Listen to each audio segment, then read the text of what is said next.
સંધિયાળા number 2 ગ્રામ પંચાયત મુહૂર્ત કરી ખુલ્લું મુકાયું. બોટાદના સંધિયાળા નંબર 2 ગ્રામ પંચાયત બિલ્ડિંગને ખુલ્લું મુકાયું. હાલ દિવાળીનો તહેવાર ચાલી રહ્યો છે, જેના બીજા જ દિવસે પંચાયત ખાતે ખાતમુહૂર્ત કરી લોકોની સુખાકારી માટે ખુલ્લું મુકાયું હતું, જેમાં સરપંચશ્રીના પ્રતિનિધિ સભ્યશ્રીઓ, નગરજનો, લોકો મોટી સંખ્યામાં જોડાયા હતા. ગામની અંદર અનેરો ઉત્સાહ અને આનંદ છવાયો હતો. જ્યારે વાત કરવામાં આવે તો સરપંચના પ્રતિનિધિ દ્વારા લોકોને આહવાન કરાવ્યું હતું કે પંચાયત ખાતે કેવાયસી, આધાર કાર્ડ, રેશન કાર્ડ વગેરે વિવિધ પ્રકારના કામગીરી કરાશે. ત્યારબાદ વધુમાં જણાવ્યું, સરપંચના પ્રતિનિધિ દ્વારા ગામની અંદર સ્વસ્થતા, લોકોના વિકાસ કાર્યોને વેગ આપવામાં આવશે. દિવાળીનો સમય છે, નગરજનોને નવા વર્ષની શુભેચ્છા, શુભકામનાઓ પાઠવી હતી. ગામ લોકોની અંદર આનંદ, ઉત્સાહ જોવા મળ્યો.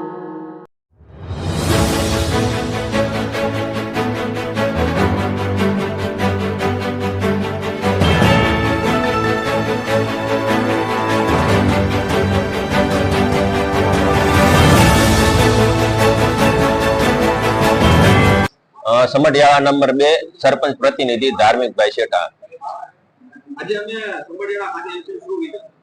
આજે અમારા સમઢિયાળા નંબર 2 ની ગ્રામ પંચાયતનું જે મકાન હતું એનું રિનોવેશન કરી અને આજે એનું લોકાર્પણ કર્યું. અત્યારે ગ્રામ પંચાયત ની અંદર વિકાસના ખૂબ જ કામ ચાલી રહ્યા છે. આવનારા વર્ષોમાં અમે આનાથી વિકાસ જાજો કરી શકીએ અને આવતા સમયની અંદર અમે ગામને સાથે લઈ અને અમારી સમગ્ર ટીમ દ્વારા આ બધો વિકાસ કરી રહ્યા છીએ. અત્યારે ગામમાં સ્વચ્છતા અંગેનો અમે સંદેશ આપીએ છીએ કે જ્યાં ત્યાં કચરો ન નાખો.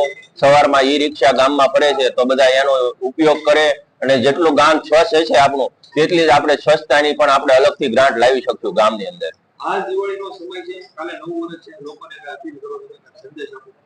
આવનારા વર્ષોમાં આવતું વર્ષ અમારા સમઢિયાળા નંબર 2 ના ગ્રામજનોને નૂતન વર્ષાભિનંદનની ખૂબ ખૂબ શુભેચ્છા ગ્રામ પંચાયતની ટીમ તરફથી. અને આવનારું વર્ષ ગ્રામ પંચાયત દ્વારા ખૂબ વિકાસના કામ કરે અને અમારા સૌનો સાથ અને સહકારથી અમે આગળ વધતા રહીએ.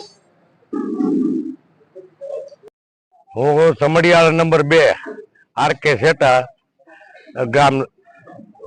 આજે ગ્રામ પંચાયતનું ઉદ્ઘાટન કરવામાં આવ્યું છે, શું બાબત? એ અમારા નવા સરપંચ શ્રી આવ્યા છે, એનું કામ લઈને એને ઉદ્ઘાટન કરવાના અમને બહુ ઉત્સાહી સરપંચ અમને મળ્યા છે અત્યારે. અને જે અમારા કામ થાય છે એ બહુ ફર્સ્ટ ક્લાસ થાય છે અને સ્વચ્છતા ઉપર, બધી સુવિધા ઉપર, એની ઉપર બધું પૂરતું ધ્યાન આપે છે. અત્યારે બહુ સારું કામ કરે છે. જે અમારી અત્યારે કમિટી છે સમઢિયાળા નંબર 2 ની, એને હું કમિટી વતી બહુ ખૂબ ખૂબ આભાર માનું છું.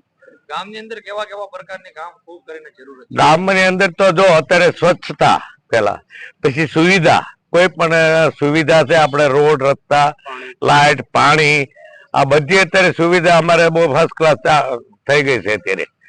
અને આમનામાં આરોગ્યને લઈને કઈ આરોગ્ય વિશે તે બરાબર જ છે અત્યારે, પણ આરોગ્યને અમારે ત્યાં દવાખાનું તો છે નહીં, પણ આમ આરોગ્ય ઉપર પૂરતું ધ્યાન છે. સમજ્યા? વધારે શું માંગણી છે તમારી? અમારે વધારે માંગણી આરોગ્ય ઉપર છે, દવાખાનાની પહેલી તો બરાબર છે. પછી રોડ, રસ્તા ગામની અંદર હોય કોઈ પણ કે નવો ડેવલપમેન્ટ હોય કોઈ પ્લોટ, તો ત્યાં રોડ, રસ્તા અને એ બાકી છે એ હવે થઈ જાય છે એવું અમને પૂરો વિશ્વાસ છે. નવી તમારી આખી બોડી પેનલ સાથે ચૂંટણી છે, એને લઈને તમારી એમની પાસે શું અપેક્ષા, વધારે શું અપેક્ષા છે? નવી બોડી આવી છે, વધારે તો ગામની સુવિધા ઉપર જ અમને તો હોય ને અપેક્ષા. તો કોઈ પણ ગામની પ્રાથમિક સુવિધા જેને કહેવામાં આવે ગામની, એની ઉપર અમને વધારે અપેક્ષા છે. કામગીરી કેવી કરે છે? કામ તો બહુ સારી છે અમારે અત્યારે કામગીરી તો. હાલ દિવાળીનો સમય છે, લોકોને તમે કઈ સંદેશ આપો?